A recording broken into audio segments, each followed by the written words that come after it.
Hello, everyone. This is my last presentation, and today we will talk about how to read music.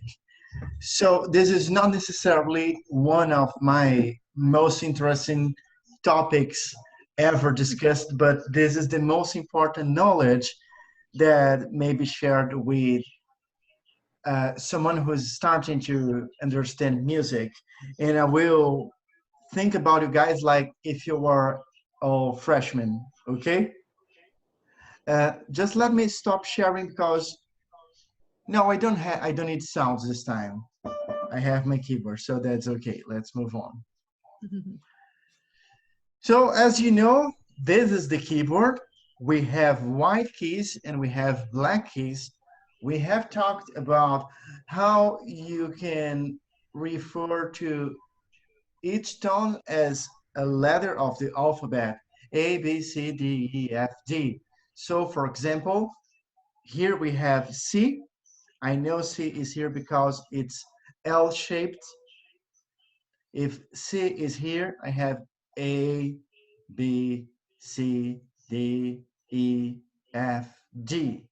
We won't go over the black keys today, only the white keys, because those are the ones that matter for reading music, for reading if you have to play a lower or higher note. Any questions so far? No. Okay, we don't have any question like what is a keyboard or so let's move on.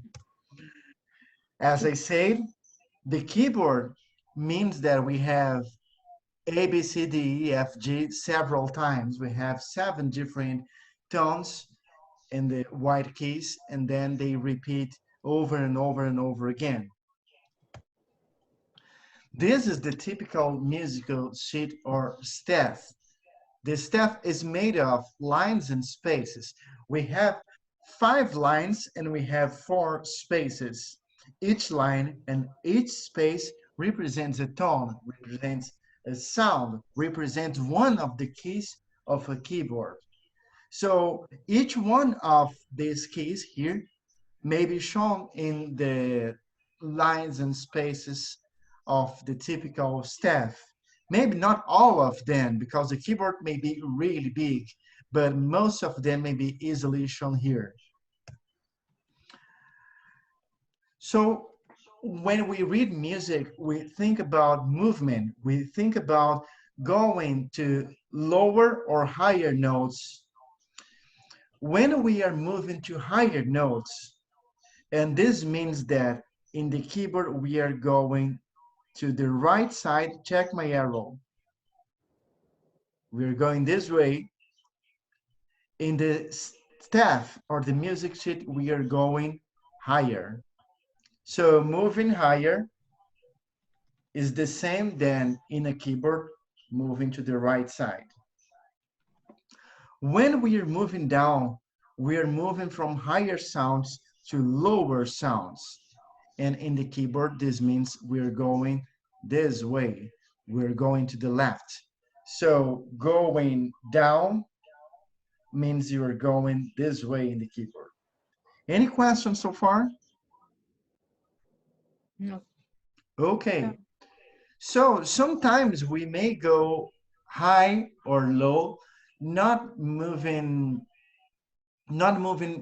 stepwise, playing all the notes you have, not moving like this. This picture means we are moving like this. We're playing all the notes. Sometimes we may skip some of the tones. My arrow has disappeared. Here we go. I'm skipping some. I'm moving by thirds. That means I'm skipping some notes. And I can do the same moving down. Any questions so far? So if that's moving by thirds, the first one you played, is that moving by seconds? Yes, the first one means we're moving by seconds. What is moving by seconds? Moving by seconds means that after playing one of the keys, you are playing exactly the one that comes right after the first one you played. then the one that comes right after, and then always doing the same. We're playing by seconds. You were always playing the second note in a sequence. Move by thirds means you are skipping one. You are not playing the second. You are playing second, third. You're playing the third note. Then you are playing the third again. Then the third again. We can move by fourths, by fifths, etc. There's a lot of options. But what I was trying to talk about is that you can move stepwise or you can skip notes. And no matter if you do stepwise movement or skipping notes, you can go higher or you can go lower. Any question? Okay, so this is the treble clef, also known as the G clef. It is made for showing you where the G tone is. So we have a lot of G's in the keyboard. G, G, G, and G again. So it's not any G. It's especially the G that comes right after the middle C. It's specifically this G right here. So it's always in the second line. So the treble clef is always designed this way, and it always shows you that G is in the second line.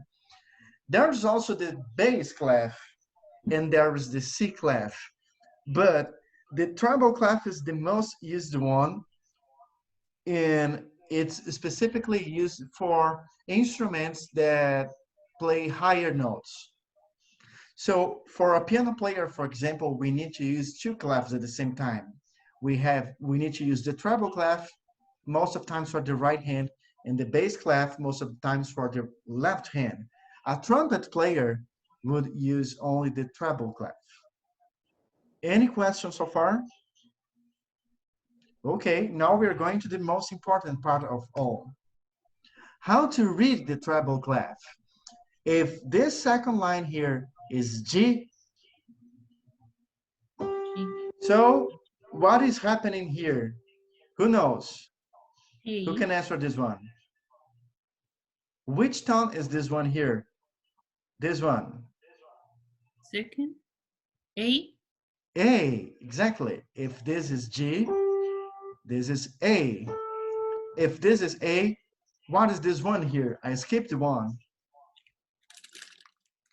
C again. C. C, yes, because in the space we have A, in the line you have B, but I'm not playing B, and in the other space we have C.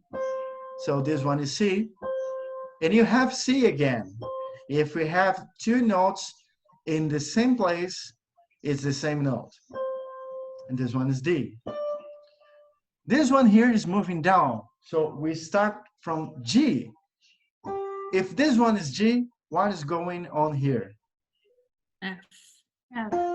Exactly. If this one is F, what is going on here? E. Yes. If this one is E, what is going on here? E. D. E was this one. So if this is E, what is D. here? D, yes. And what is here? C. C, yes. So I believe that most of you guys have never tried to say the alphabet in the reverse order, but in music that may be very important. At least G to A, because if you're moving down, it's like speaking the alphabet in the opposite order. Any questions so far? Okay, so this is a harder one. This one is G. If this is G, what is here? E. Good. If this is E, what is here? F. If this is F, what is here? D. D. Not E. D. This is F. What is this one here? D. D. D. D. Yes, good. If this one is D, what is here? E. E. E. And if this one is E, what is here? C. C. Yes. So this one sounds like this. Sorry. And this one here sounds like. Lori, are we out of time? Yes. Okay, that's really bad because I wanted you guys to do this last one, but we won't have time for that. I just wanted to say something. Check how here we have the same note being played a lot of times. We have stepwise movement going up. We have stepwise movement going down. Stepwise movement going up again. So it's just counting the notes. And here we are skipping tones. So check about this one here. It's an octave. We're skipping a lot of notes. Then here we are skipping some and doing some stepwise movement. So it's a very interesting melody to read music, to learn how to read music.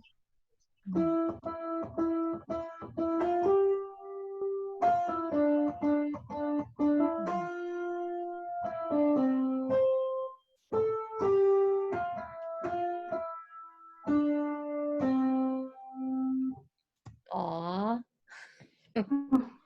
That's it. Thank you all.